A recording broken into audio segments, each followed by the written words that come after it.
So one of the first things that we started talking about when we were tossing around the idea of traveling full-time and living nomadically was, what will we do for an address? At first, you kind of don't think about all the things that are attached to an address, but for banking accounts, credit cards, investment accounts, car registration, insurance, all of this, you need an address.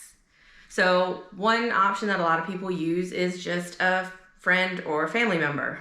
We didn't want to have to impose on someone to take all of our mail in and scan us important things and send us things. So we figured we would use a mail service. So now knowing that we were going to use a mail service, we could choose to reside in any state in the country. So one of the big issues is state income tax. There are a few states that don't have state income tax and also provide mail forwarding services, and the main ones that people look at are South Dakota, Florida, and Texas. We decided that we were going to keep our car and drive it through the United States and Mexico. Looking at the registration requirements, we had to discount Texas because Texas does require an annual admissions inspection. And if we're, 20, 30 hours away from the border deep in Mexico, we don't want to have to race all the way back up to get a car inspection just to keep our tags current. So then it was just down to Florida and South Dakota. Florida is a little bit nicer weather. It's a bit closer. And so we figured we could actually enjoy our time while we were establishing residency there. And David was also able to find a mail forwarding service that we were comfortable with and that had good reviews. So we decided to go with Florida. And as far as the service we chose, that was St. Brendan's Isle. Yep. Main reason we chose that is because we're going to be traveling a lot in Mexico, and the Mexican Postal Service is known to be not great. So they are able to send things to us via DHL or FedEx, which would actually reach us. We got their Traveler's Special package with their Mail Scan Pro Standard.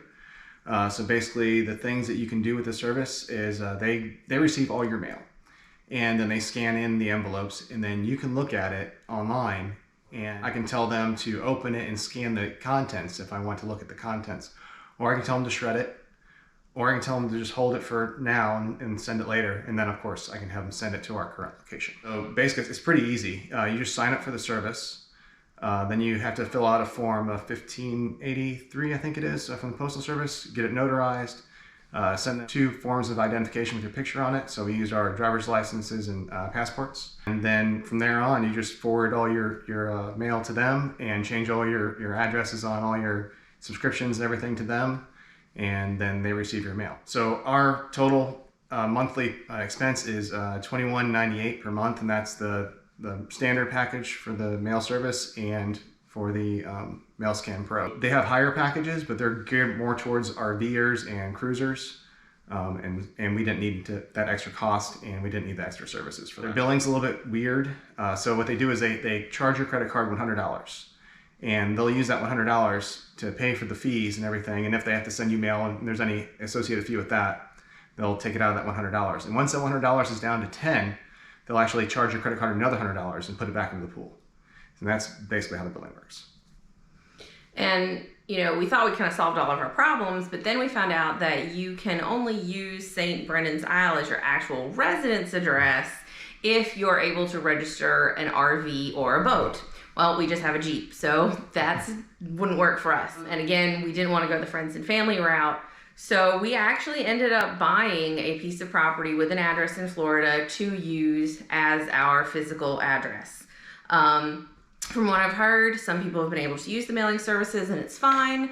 I've heard other stories where different financial institutions have actually flagged it as a mailing service and have given people a limited amount of time, like 30 or 60 days, to provide a valid residence address, or they were going to shut down their accounts, and we just didn't want to be dealing with that while we were in Mexico. So we figured that we were better off to just go ahead and bite the bullet and buy a cheap property. So we own real estate now in Florida, and we are official residents. Becoming residents of Florida was really easy. We did change our address on one of our bank accounts, as well as on our car insurance. We printed those out. We took those with us, as well as our passports, our social security cards, and our North Carolina driver's license. We turned those in at the Florida DMV, and they took our pictures and they printed brand new driver's licenses right then and there and gave them to us. Which is very different from North Carolina. Yeah. We could have registered our car there as well, but I actually had a small car that was kind of sporty and very impractical for fitting all of our stuff and driving through Mexico. So we took that down with us and we traded it for a Jeep. And then there at the dealership, they went ahead and processed all the paperwork and let us select a license plate as well. Which is also something North Carolina would never do. No, there would be a wait involved in that. Yeah. But now we have our Florida tags and our Florida registration. They do file their car titles electronically, which is a little odd, so you don't get one unless you request one. So we had to wait for all the paperwork to be processed, and then we were able to request that they send us a actual hard copy of the title. And the reason we did that is because Mexico requests the title when you are getting a tip or a temporary import permit in order for the vehicle to be allowed into Mexico. But overall, I mean, the process was pretty simple. A lot of issues and things kind of came up along the way that I hadn't thought of previously.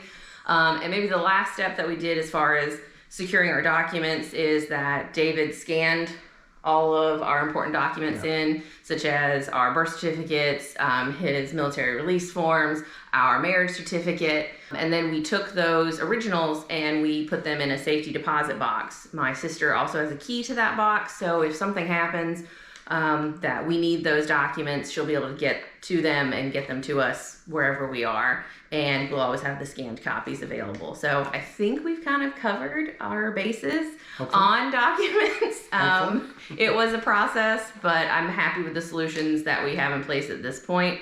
And I would love to do an update video in maybe 6 months or a year to let everyone know if these solutions were indeed as good as we think they are now. Yeah, because we haven't actually used St. Brendan's Isle yet. I mean, they haven't sent any mail to them yet. No. So we don't know for sure. Hopefully this all goes smoothly, and we'll keep you posted. Okay.